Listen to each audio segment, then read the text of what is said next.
Hello and thanks for joining us tonight. Two tornadoes ripped through Griffin 1 year ago today. They tore the roof off the Hobby Lobby in town and toppled trees throughout the city.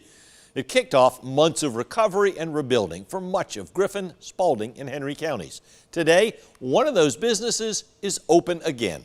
Anthony Montalto shows us how a bit of faith and a promise got Peterson's Funeral Home back in business.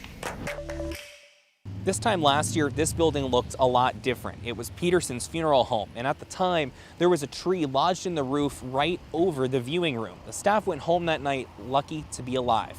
Now they've reopened in a newer location across town, and they're planning for the future. This humongous tree came in the building.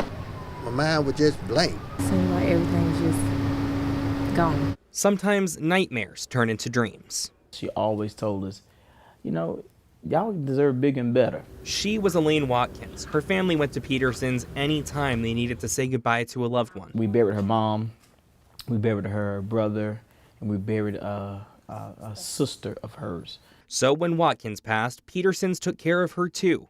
The night before her funeral, during her viewing, is when the tree hit. But water never touched her.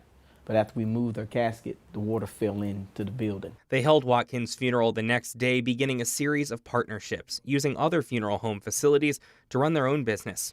Finally, Friday, another stormy day, Peterson's reopened.